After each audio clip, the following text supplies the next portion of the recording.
Pablo Palacio, narrador ecuatoriano cuya obra se adscribe a las vanguardias por su naturaleza absurda, grotesca e irreverente. Fue uno de los fundadores de la vanguardia en el Ecuador e Hispanoamérica, un adelantado en lo que respecta a estructuras y contenidos narrativos, con una obra muy diferente a la de los escritores del costumbrismo de su época.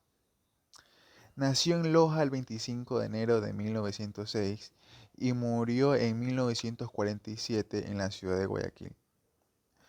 Fue hijo de madre soltera, doña Clementina Palacio, inscrito en el registro civil como hijo de padre desconocido. Años después, su padre, Agustín Costa, quiso otorgarle el apellido, pero Palacio lo rechazó. Desconocido por su padre al nacer y muerta su madre cuando él apenas tenía 6 años. Tuvo que ser educado por un tío suyo. A pesar de su dura infancia, demostró ser un exitoso profesional y ocupó cargos importantes como abogado, docente, periodista y un brillante escritor. Pablo Palacio en la literatura ecuatoriana viene a constituirse como un adelantado, uno de los integrantes de las vanguardias. No pudo ser comprendido adecuadamente en su momento por toda una cantidad de conceptos, toda una nueva estructura de hacer su trabajo literario. A principios del siglo XX, la literatura ecuatoriana estaba dominada por las temáticas costumbristas y el romanticismo. Pablo Palacio fue uno de los primeros en explorar otros campos, tanto temáticos como estilísticos. Fue un antirromántico que usaba los clichés de ese estilo de manera irónica y burlona. El autor, según los críticos, inventó un mundo literario repleto de personajes grotescos, muchas veces perversos. La realidad que Palacio creó en sus obras era, de acuerdo a los expertos, exótica y peligrosa para las buenas costumbres. Todas estas cualidades, y por su carácter de iniciador del vanguardismo ecuatoriano, han convertido a Palacio en uno de los autores más importantes de su época, a pesar de su breve producción, 2 novelas cortas y un libro de cuentos. Aunque ya había publicado algún poema, el primer libro de cuentos de Palacio salió a la luz en 1927. Su título fue Un hombre muerto a puntapiés. Ese mismo año publicó Débora, una novela corta en la que destaca el análisis psicológico de sus personajes, algo permanente en la obra del autor. Estos 2 libros lo convirtieron en el escritor más joven más valorado y discutido por los círculos intelectuales de la capital ecuatoriana.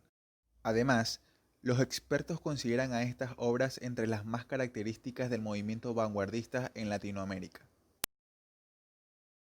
Marcados por el dolor, por la tragedia, por el sufrimiento.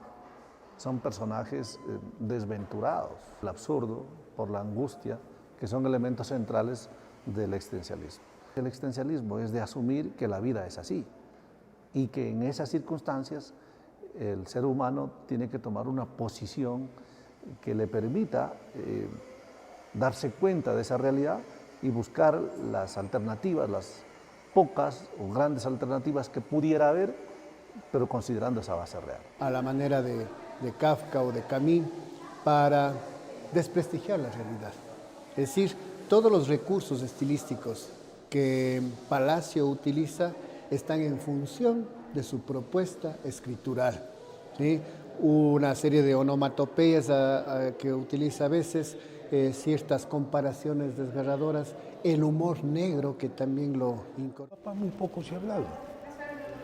Se viene a hablar de él mucho después, a partir de los 60. Ahí sí, pues la figura de mi padre va siendo valorada y yo creo que mucha gente, entre esos me incluyo yo, vamos conociendo más la valía intelectual, literaria de Pablo Palacio. Un año después de casado, empezó a perder el conocimiento. Según algunos, producto de golpes propiciados en su infancia al caer y rodar de una cascada a varios kilómetros, afectando así su cerebro. Otros piensan que fue por la sífilis, una enfermedad que le habría contagiado a una bella artista de teatro que llegó al país. A pesar de su presencia física, los trabajos literarios del lojano Pablo Palacio trascienden las fronteras.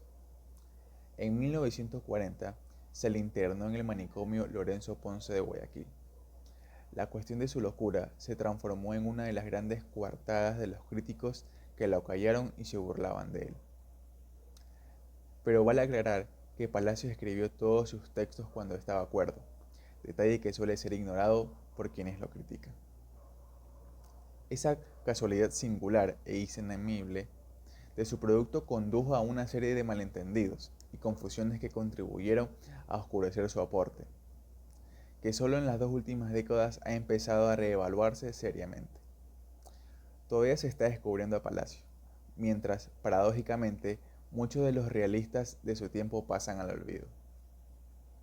Murió en el manicomio de Guayaquil el 7 de enero de 1947 a la edad de 40 años, afectado por esta irreversible enfermedad.